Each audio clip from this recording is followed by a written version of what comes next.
അധ്യായം 3. രണ്ടു ശരീരങ്ങളോട് കൂടിയ പുണ്യാത്മാവ്. അച്ഛാ, ഞാൻ സ്വമേധയാ തിരിച്ചു വരുമെന്ന് വാക്കു തന്നാൽ വാരാണസിയിലേക്ക് ഒരു വിനോദയാത്ര പോകാൻ എന്നെ അനുവദിക്കുമോ?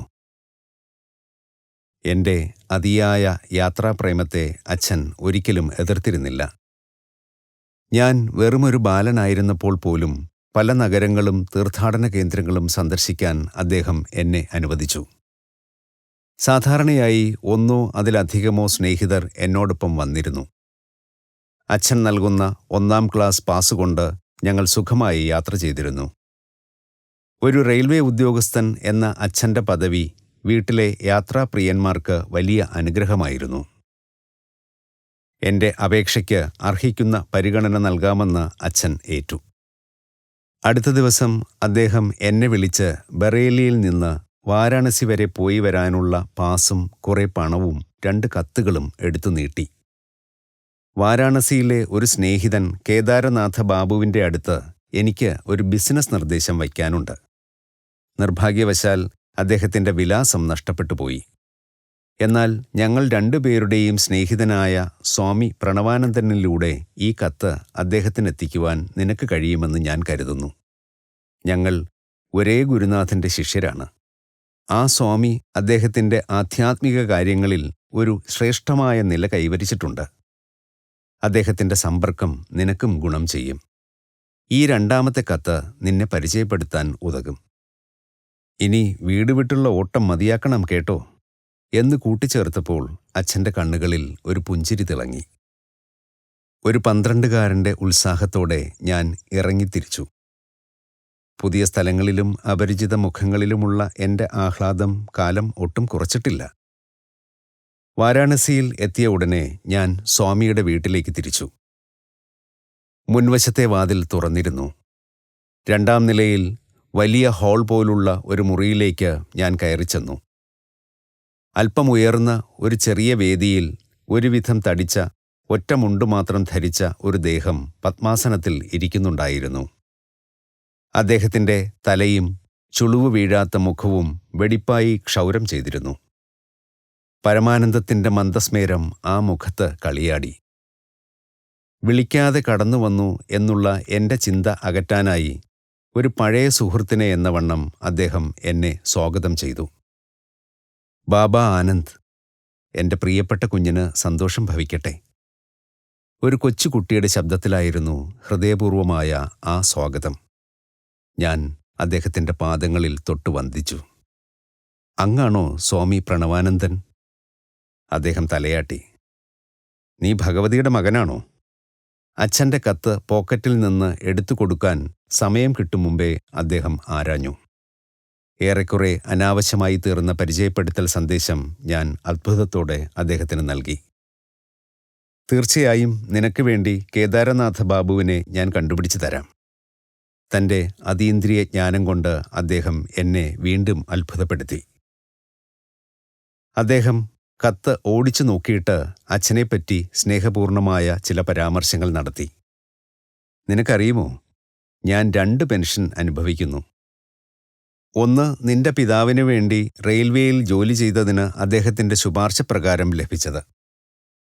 മറ്റേത് സ്വർഗപിതാവിൻ്റെ കാരുണ്യം കൊണ്ടുള്ളത്. അദ്ദേഹത്തിനു വേണ്ടി ഞാൻ എൻ്റെ ലൗകിക കർത്തവ്യങ്ങൾ മനസാക്ഷിയോടെ ചെയ്തു തീർത്തതിന്. ഈ പ്രസ്താവന എനിക്ക് തീരെ അസ്പഷ്ടമായി തോന്നി.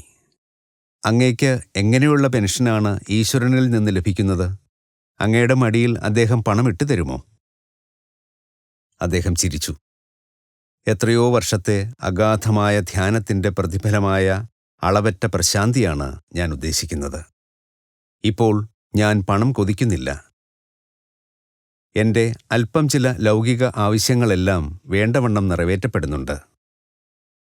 2-ാമത്തെ പെൻഷന്റെ പ്രാധാന്യം നിനക്ക് പിന്നീട് മനസ്സിലാകും.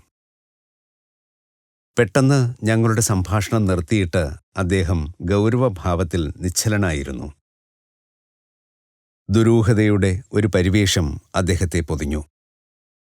താൽപ്പര്യമുള്ള എന്തോ നിരീക്ഷിക്കുന്നത് പോലെ ആ കണ്ണുകൾ ആദ്യം മിന്നിത്തെളിഞ്ഞു. പിന്നീട് അവയുടെ തിളക്കം മങ്ങി. അദ്ദേഹത്തിൻ്റെ മൗനത്തിൽ എനിക്ക് അമ്പരപ്പ് തോന്നി. അച്ഛൻ്റെ സുഹൃത്തിനെ എങ്ങനെ കാണുമെന്ന് ഇനിയും അദ്ദേഹം പറഞ്ഞില്ലല്ലോ. ഞങ്ങൾ രണ്ടാളൊഴിച്ചാൽ ശൂന്യമായ മുറിയിൽ ചുറ്റുപാടും ഒരൽപ്പം അസ്വസ്ഥനായി ഞാൻ കണ്ണോടിച്ചു. എൻ്റെ അലസമായ നോട്ടം വേദിയുടെ അടിയിൽ കിടന്ന അദ്ദേഹത്തിൻ്റെ തടികൊണ്ടുള്ള മെതിയടിയിൽ പതിഞ്ഞു. ഛോട്ടാ മഹാശയ, വിഷമിക്കണ്ട. നിനക്ക് കാണേണ്ടയാൾ അരമണിക്കൂറിനകം നിന്റെ അടുത്തെത്തും. ആ യോഗി എൻ്റെ മനസ്സ് വായിക്കുകയായിരുന്നു. ഇപ്പോൾ അത്ര പ്രയാസമൊന്നുമല്ലാത്ത ഒരു അത്ഭുതവിദ്യ. ദുരൂഹമായ നിശബ്ദതയിൽ അദ്ദേഹം വീണ്ടും ലയിച്ചു. എൻ്റെ വാച്ചിൽ അരമണിക്കൂർ കഴിഞ്ഞപ്പോൾ സ്വാമി സ്വയം ഉണർന്നു. കേദാരനാഥ ബാബു കതകിനടുത്തെത്തിയെന്ന് തോന്നുന്നു, അദ്ദേഹം പറഞ്ഞു. ആരോ ഗോവണി കയറി വരുന്ന ശബ്ദം ഞാൻ കേട്ടു. വിസ്മയത്തിൻ്റേതായ ഒരു ഒന്നും മനസ്സിലാകായിക പെട്ടെന്ന് എനിക്ക് അനുഭവപ്പെട്ടു. എൻ്റെ ചിന്തകൾ കുഴങ്ങിമറിഞ്ഞു. ഒരു ദൂതൻ്റെ സഹായമില്ലാതെ എൻ്റെ അച്ഛൻ്റെ സ്നേഹിതനെ ഇവിടെ എങ്ങനെ വിളിച്ചു വരുത്താൻ സാധിക്കും? ഞാനിവിടെ എത്തിയ ശേഷം സ്വാമിജി എന്നോടല്ലാതെ മറ്റാരോടും സംസാരിച്ചുമില്ലല്ലോ. ഞാൻ ഉപചാരമൊന്നും കൂടാതെ ആ മുറിവിട്ട് ഗോവണിപ്പടികൾ ഇറങ്ങി പകുതി വഴിയായപ്പോൾ അധികം പൊക്കവും വണ്ണവുമില്ലാത്ത വെളുത്ത ഒരാളെ കണ്ടു. അദ്ദേഹം ധൃതിയിലാണെന്ന് തോന്നി. കേദാരനാഥ ബാബു ആണോ അങ്ങ്? എൻ്റെ വാക്കുകളിൽ ഉദ്വേഗം കലർന്നിരുന്നു. അതെ, എന്നെ കാണാൻ കാത്തിരിക്കുന്ന ഭഗവതിയുടെ മകനല്ലേ നീ? സൗഹാർദ്ദത്തോടെ അദ്ദേഹം മന്ദഹസിച്ചു. സർ, അങ്ങെങ്ങനെ ഇവിടെ എത്താനിടയായി? അദ്ദേഹത്തിൻ്റെ ദുരൂഹമായ സാന്നിധ്യത്തിൽ എനിക്ക് അമ്പരപ്പിൻ്റെ അമർഷം തോന്നി. ഇന്നത്തെ ദിവസം എല്ലാം അത്ഭുതങ്ങൾ തന്നെ. ഏതാണ്ട് 1 മണിക്കൂറിന് മുമ്പ് ഞാൻ ഗംഗയിൽ കുളിച്ചു കഴിഞ്ഞയുടനെ സ്വാമി പ്രണവാനന്ദൻ എൻ്റെ അടുത്തെത്തി.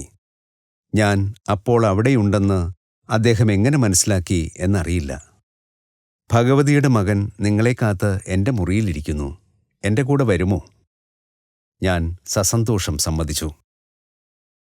ഞങ്ങൾ കൈപിടിച്ച് മുമ്പോട്ട് നീങ്ങിയപ്പോൾ മെതിയടിയിട്ടിരുന്ന സ്വാമി, വിചിത്രമെന്ന് പറയട്ടെ, നടത്തത്തിനുള്ള പാദരക്ഷ ധരിച്ചിരുന്ന എന്നെ പിന്നിലാക്കി. എൻ്റെ വീട്ടിലെത്താൻ നിങ്ങൾ എത്ര സമയമെടുക്കും? ഇത് ചോദിക്കാൻ പ്രണവാനന്ദജി പെട്ടെന്ന് നിന്നു. ഏകദേശം അരമണിക്കൂർ. എനിക്കിപ്പോൾ മറ്റൊരു കാര്യം ചെയ്യാനുണ്ട്. അദ്ദേഹം അർത്ഥഗർഭമായി എന്നെ നോക്കി. എനിക്ക് താങ്കളെ വിട്ടു പോകേണ്ടിയിരിക്കുന്നു. എൻ്റെ വീട്ടിൽ വച്ച് നമുക്ക് കാണാം. അവിടെ ഭഗവതിയുടെ മകനും ഞാനും താങ്കളെ കാത്തിരിക്കുന്നുണ്ടാവും. എനിക്ക് എതിർക്കാൻ കഴിയുന്നതിനു മുമ്പ് അദ്ദേഹം അതിവേഗത്തിൽ എന്നെ കടന്ന് ആൾക്കൂട്ടത്തിൽ മറഞ്ഞു. കഴിയും വേഗം നടന്ന് ഞാനിവിടെ എത്തി. ഈ വിശദീകരണം എൻ്റെ അമ്പരപ്പ് വർദ്ധിപ്പിച്ചതേയുള്ളൂ. സ്വാമിയെ എത്ര കാലമായി അറിയാമെന്ന് ഞാൻ അന്വേഷിച്ചു. കഴിഞ്ഞ വർഷം ഏതാനും പ്രാവശ്യം ഞങ്ങൾ തമ്മിൽ കണ്ടു. പക്ഷേ അടുത്തിടെയായിട്ട് കാണാറില്ല. സ്നാനഘട്ടത്തിൽ വച്ച് ഇന്ന് അദ്ദേഹത്തെ വീണ്ടും കാണാൻ കഴിഞ്ഞതിൽ എനിക്ക് സന്തോഷമായി. എനിക്ക് എൻ്റെ കാതുകളെ വിശ്വസിക്കാൻ കഴിയുന്നില്ല. എൻ്റെ സ്വബോധം നഷ്ടപ്പെടുകയാണോ? അങ്ങ് അദ്ദേഹത്തെ സാങ്കല്പിക ദർശനത്തിൽ കണ്ടതാണോ? അതോ അദ്ദേഹത്തെ യഥാർത്ഥത്തിൽ കാണുകയും അദ്ദേഹത്തിൻ്റെ കൈകൾ തൊടുകയും കാൽപ്പെരുമാറ്റം കേൾക്കുകയും ചെയ്തോ? നീ എന്താണ് പറഞ്ഞുകൊണ്ടുവരുന്നതെന്ന് എനിക്ക് മനസ്സിലാകുന്നില്ല. അദ്ദേഹത്തിൻ്റെ മുഖം കോപത്താൽ തുടുത്തു. ഞാൻ നിന്നോട് കള്ളം പറയുകയല്ല. നീ ഇവിടെ എന്നെ കാത്തിരിക്കുന്നുവെന്ന് സ്വാമിയിലൂടെ അല്ലാതെ ഞാനെങ്ങനെ അറിയും? നോക്കൂ, ഏതാണ്ട് 1 മണിക്കൂർ മുമ്പ് ഞാനിവിടെ വന്നെത്തിയ ശേഷം സ്വാമി പ്രണവാനന്ദൻ എൻ്റെ കൺമുമ്പിൽ നിന്ന് ഒരു നിമിഷം പോലും മാറിയിട്ടില്ല. മുഴുവൻ കഥയും പറഞ്ഞൊപ്പിച്ചിട്ട് ഞാനും സ്വാമിയും തമ്മിലുണ്ടായ സംഭാഷണം ഞാൻ ആവർത്തിച്ചു. അദ്ദേഹത്തിൻ്റെ കണ്ണുകൾ വികസിച്ചു. നാം ഈ ഭൗതിക യുഗത്തിൽ തന്നെ ജീവിക്കുകയാണോ അതോ സ്വപ്നം കാണുകയാണോ? എൻ്റെ ജീവിതത്തിൽ ഇങ്ങനെ ഒരു ദിവ്യാത്ഭുതത്തിന് സാക്ഷിയാകുമെന്ന് ഞാൻ ഒട്ടും പ്രതീക്ഷിച്ചില്ല. ഈ സ്വാമി വെറുമൊരു സാധാരണ മനുഷ്യനാണെന്നാണ് ഞാൻ വിചാരിച്ചത്. വേറൊരു ശരീരം ആവിർഭവിപ്പിക്കാനും അതിലൂടെ പ്രവർത്തിക്കാനും അദ്ദേഹത്തിന് കഴിയുമെന്ന് ഇപ്പോൾ മനസ്സിലായി. ഞങ്ങൾ ഒന്നിച്ച് ആ പുണ്യപുരുഷന്റെ മുറിയിലേക്ക് കടന്നു ചെന്നു. ഇരിപ്പിടത്തിൻ്റെ കീഴിലുണ്ടായിരുന്ന പാദുകങ്ങളിലേക്ക് കേദാരനാഥ ബാബു വിരൽ ചൂണ്ടി. നോക്കൂ, അതേ പാദുകങ്ങൾ തന്നെയാണ് അദ്ദേഹം സ്നാനഘട്ടത്തിൽ ധരിച്ചിരുന്നത്. അദ്ദേഹം മന്ത്രിച്ചു. ഈ കാണുന്നത് പോലുള്ള ഒരു ഒറ്റമുണ്ട് മാത്രമാണ് അദ്ദേഹം ധരിച്ചിരുന്നതും. സന്ദർശകൻ അദ്ദേഹത്തെ പ്രണമിച്ചപ്പോൾ ആ യതീന്ദ്രൻ എൻ്റെ നേരെ ചോദ്യരൂപേണയുള്ള ഒരു പുഞ്ചിരിയോടെ തിരിഞ്ഞു. നീ എന്താണ് ഇതിലൊക്കെ ഇത്ര അന്ധാളിക്കുന്നത്? ഇന്ദ്രിയഗോചരമായ പ്രപഞ്ചത്തിൻ്റെ സൂക്ഷ്മമായ ഐക്യം യഥാർത്ഥ യോഗികളിൽ നിന്നും മറയ്ക്കപ്പെട്ടിട്ടില്ല. വിദൂരമായ കൊൽക്കത്തയിലെ ശിഷ്യന്മാരെ ഞാൻ തൽക്ഷണം കാണുകയും അവരോട് സംസാരിക്കുകയും ചെയ്യുന്നു. സ്ഥൂലപ്രകൃതിയുടെ എല്ലാ പ്രതിബന്ധങ്ങളെയും ഇച്ഛാശക്തി കൊണ്ട് തരണം ചെയ്യാൻ അവർക്കും അതുപോലെ സാധിക്കും. എൻ്റെ കുരുന്നു മനസ്സിൽ ആത്മീയ മാർഗത്തിൽ ഔത്സുക്യം ഇളക്കിവിടുന്നതിനായിരിക്കണം സൂക്ഷ്മതലത്തിലെ തൻ്റെ റേഡിയോ ടെലിവിഷൻ ശക്തി വൈഭവങ്ങളെപ്പറ്റി പറയാൻ സ്വാമി കനിഞ്ഞത്. പക്ഷേ സന്തോഷകരമായ താൽപ്പര്യത്തിനു പകരം അത്ഭുതാദരങ്ങൾ നിറഞ്ഞ ഭയം മാത്രമാണ് എനിക്ക് അനുഭവപ്പെട്ടത്. ഞാൻ ഇനിയും കണ്ടെത്തിയിട്ടില്ലാത്ത ശ്രീ യുക്തേശ്വരൻ എന്ന പ്രത്യേക ഗുരുനാഥനിലൂടെ ഈശ്വരാന്വേഷണം നടത്താൻ എൻ്റെ ഭാഗധേയമിരിക്കെ പ്രണവാനന്ദനെ ഗുരുവായി സ്വീകരിക്കാൻ എനിക്ക് താൽപ്പര്യം തോന്നിയില്ല. എൻ്റെ മുന്നിലുള്ളത് അദ്ദേഹം തന്നെയാണോ അതോ പ്രതിരൂപമാണോ എന്ന് അത്ഭുതപ്പെട്ടുകൊണ്ട് ഞാൻ അദ്ദേഹത്തെ സംശയത്തോടെ നോക്കി. ആത്മാവിനെ ഉണർത്തുന്ന ഒരു കടാക്ഷം കൊണ്ടും തൻ്റെ ഗുരുവിനെപ്പറ്റിയുള്ള പ്രചോദനാത്മകമായ ചില വാക്കുകൾ കൊണ്ടും അദ്ദേഹം എൻ്റെ അസ്വസ്ഥത അകറ്റാൻ ശ്രമിച്ചു. ലാഹിരി മഹാശയനായിരുന്നു ഞാൻ അറിഞ്ഞിട്ടുള്ളതിൽ വെച്ച് ഏറ്റവും മഹാനായ യോഗി. ദിവ്യത്വം ഉടലാർന്നതായിരുന്നു അദ്ദേഹം. ഒരു ശിഷ്യന് തൻ്റെ ഇച്ഛാനുസരണം മറ്റൊരു ശരീരം ആവിർഭവിപ്പിക്കാമെങ്കിൽ അദ്ദേഹത്തിൻ്റെ ആചാര്യന് എന്തെങ്കിലും അത്ഭുതങ്ങൾ അസാധ്യമാണോ എന്ന് ഞാൻ ആലോചിച്ചു. ഗുരുവിൻ്റെ സഹായം എത്ര അമൂല്യമാണെന്ന് ഞാൻ പറയാം. മറ്റൊരു ശിഷ്യനുമൊത്ത് രാത്രിതോറും 8 മണിക്കൂർ നേരം ഞാൻ ധ്യാനനിരതനായിരിക്കാറുണ്ടായിരുന്നു. പകൽ ഞങ്ങൾക്ക് റെയിൽവേ ഓഫീസിൽ ജോലി ചെയ്യണമായിരുന്നു. എൻ്റെ ക്ലാർക്ക് ജോലി തുടർന്നുകൊണ്ടുപോകാൻ പ്രയാസം തോന്നിയ ഞാൻ മുഴുവൻ സമയവും ഈശ്വരനായി സമർപ്പിക്കുവാൻ ആഗ്രഹിച്ചു. രാത്രിയുടെ പകുതിയും ധ്യാനിച്ചുകൊണ്ട് 8 കൊല്ലം ഞാൻ കഠിനയത്നം തുടർന്നു. എനിക്ക് അത്ഭുതകരമായ ഫലങ്ങളാണ് ലഭിച്ചത്. ശക്തമായ ആത്മീയ ദർശനങ്ങൾ എൻ്റെ മനസ്സിനെ പ്രബുദ്ധമാക്കി. പക്ഷേ പരബ്രഹ്മത്തിനും എനിക്കും മധ്യേ ഒരു നേരിയ മറ എന്നിട്ടും നിലനിന്നു. അമാനുഷികമായ ആത്മാർത്ഥത ഉണ്ടായിരുന്നിട്ടും ആത്യന്തികവും അവിച്ഛിന്നവുമായ ഈശ്വര സംയോഗം എനിക്ക് നിരസിക്കപ്പെട്ടിരിക്കുന്നതായി ഞാൻ കണ്ടു. ഒരു സായാഹ്നത്തിൽ ഞാൻ ലാഹിരി മഹാശയനെ ചെന്ന് കണ്ട് അദ്ദേഹത്തിൻ്റെ പാവനമായ ശുപാർശയ്ക്ക് വേണ്ടി യാചിച്ചു. എൻ്റെ ആവലാതികൾ രാത്രി മുഴുവൻ തുടർന്നു. ഗുരുദേവ, ആ പ്രേമഭാജനത്തെ നേരിട്ട് കാണാതെ ജീവിക്ക വയ്യാത്തവണ്ണം അത്ര അടക്കാനാവാത്തതാണ് എൻ്റെ ആത്മീയ പീഡനം. എനിക്ക് എന്തു ചെയ്യുവാൻ കഴിയും? നീ കുറേക്കൂടെ ഗാഢമായി ധ്യാനിക്കണം. ഈശ്വരൻ തന്നെയായ ഗുരുദേവ, ഞാൻ അങ്ങയോട് അഭ്യർത്ഥിക്കുകയാണ്. ഈശ്വരൻ ഭൗതിക ശരീരത്തിൽ ആവിർഭവിച്ചതായാണ് ഞാൻ അങ്ങയെ കാണുന്നത്. അങ്ങയുടെ അനന്തരൂപത്തിൽ അങ്ങയെ കാണാൻ എന്നെ അനുഗ്രഹിച്ചാലും. ലാഹിരി മഹാശയൻ അദ്ദേഹത്തിൻ്റെ കൈകൾ ദയാവായ്പിൻ്റെ ആംഗ്യത്തോടെ നീട്ടി. നീ ഇപ്പോൾ പോയി ധ്യാനനിരതനാകൂ. ഞാൻ ബ്രഹ്മത്തോട് നിനക്ക് വേണ്ടി ശുപാർശ ചെയ്തിട്ടുണ്ട്. അളവില്ലാത്ത ഉത്കർഷബോധത്തോടെ ഞാൻ വീട്ടിൽ തിരിച്ചെത്തി. അന്ന് രാത്രിയിൽ ധ്യാനത്തിൽ എൻ്റെ ജീവിതത്തിൻ്റെ തീവ്രമായ ലക്ഷ്യം സഫലമായി. ഞാൻ ഇന്ന് നിരന്തരമായ ആത്മീയ പെൻഷൻ അനുഭവിക്കുന്നു. അന്നു മുതൽ പരമാനന്ദ സ്വരൂപിയായ ജഗത് സൃഷ്ടാവ് ഏതെങ്കിലും മായാമറയ്ക്കു പിന്നിൽ എൻ്റെ കണ്ണുകളിൽ നിന്ന് ഒളിച്ചു നിന്നിട്ടില്ല. പ്രണവാനന്ദൻ്റെ മുഖത്ത് ഒരു ദിവ്യപ്രഭ വ്യാപിച്ചിരുന്നു. മറ്റൊരു ലോകത്തെ ശാന്തി എൻ്റെ ഹൃദയത്തിൽ കടന്നു. ഭയമെല്ലാം ഓടിയൊളിച്ചു. ആ പുണ്യാത്മാവ് മറ്റൊരു രഹസ്യം കൂടി പറഞ്ഞു. ഏതാനും മാസങ്ങൾക്ക് ശേഷം ഞാൻ ലാഹിരി മഹാശയൻ്റെ അടുത്ത് മടങ്ങിയെത്തി അദ്ദേഹത്തിൻ്റെ നിസ്സീമമായ അനുഗ്രഹത്തിന് നന്ദി പറയാൻ ശ്രമിച്ചു. എന്നിട്ട് ഞാൻ മറ്റൊരു കാര്യം പറഞ്ഞു. ദിവ്യഗുരോ, എനിക്കിനി ഓഫീസിൽ ജോലി ചെയ്യാൻ വയ്യ. എന്നെ സ്വതന്ത്രനാക്കൂ. ബ്രഹ്മം എന്നെ നിതാന്ത ലഹരിയിലാക്കുന്നു. നിന്റെ കമ്പനിയിൽ നിന്ന് ഒരു പെൻഷൻ അപേക്ഷിക്കൂ. ജോലിയിൽ നിന്നും ഇത്ര നേരത്തെ വിരമിക്കുന്നതിന് ഞാൻ എന്ത് കാരണം കാണിക്കും? നിനക്ക് തോന്നുന്നത് പറയൂ. അടുത്ത ദിവസം ഞാൻ അപേക്ഷ കൊടുത്തു. എൻ്റെ അകാലികമായ അപേക്ഷയുടെ സാഹചര്യങ്ങൾ ഡോക്ടർ അന്വേഷിച്ചു. ജോലി സമയത്ത് എൻ്റെ നട്ടെല്ലിനുള്ളിൽ ഒരു അനുഭൂതി വിശേഷം എനിക്ക് പിടിച്ചു നിൽക്കാനാവാത്ത വിധം ഉയരുന്നു. അത് എൻ്റെ ശരീരം മുഴുവനും വ്യാപിച്ച് എന്നെ ജോലിക്ക് അപ്രാപ്തനാക്കുന്നു. കൂടുതലൊന്നും ചോദിക്കാതെ ആ ഭിഷഗ്വരൻ എനിക്ക് പെൻഷൻ നൽകുവാൻ ശക്തമായി ശുപാർശ ചെയ്തു.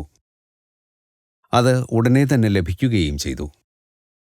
ലാഹിരി മഹാശയൻ്റെ ദൈവികമായ ഇച്ഛാശക്തി ആ ഡോക്ടറിലും നിന്റെ അച്ഛനുൾപ്പെടെയുള്ള റെയിൽവേ ഉദ്യോഗസ്ഥരിലും കൂടി പ്രവർത്തിച്ചുവെന്ന് എനിക്കറിയാം. മഹാനായ ഗുരുവിൻ്റെ ആത്മീയ നിർദ്ദേശം അവർ സ്വമേധയാ അനുസരിക്കുകയും പ്രേമഭാജനമായ ഈശ്വരനുമായി നിതാന്ത സംയോഗത്തിൻ്റെ ഒരു ജീവിതത്തിന് എന്നെ സ്വതന്ത്രനാക്കുകയും ചെയ്തു. ഈ അസാധാരണമായ വെളിപാടിന് ശേഷം സ്വാമി പ്രണവാനന്ദൻ തൻ്റെ സുദീർഘ നിശബ്ദതയിലാണ്ടു. ആദരപൂർവം പാദം തൊട്ട് ഞാൻ വിടവാങ്ങുമ്പോൾ അദ്ദേഹം എന്നെ അനുഗ്രഹിച്ച് ആശീർവദിച്ചു. നിന്റെ ജീവിതം സന്യാസത്തിനും യോഗവിദ്യയ്ക്കും വേണ്ടിയുള്ളതാണ്. ഞാൻ ഇനിയുമൊരിക്കൽ നിന്റെ അച്ഛനോടൊപ്പം നിന്നെ കാണും. കടന്നുപോയ വർഷങ്ങൾ ഈ 2 പ്രവചനങ്ങൾക്കും സാഫല്യമേകി. വളരുന്ന ഇരുട്ടിൽ കേദാരനാഥ ബാബു എൻ്റെ അരികിലായി നടന്നു. അച്ഛൻ്റെ കത്ത് ഞാൻ അദ്ദേഹത്തെ ഏൽപ്പിച്ചത് വഴിവിളക്കിൻ്റെ വെളിച്ചത്തിൽ എൻ്റെ സഹചാരി വായിച്ചു.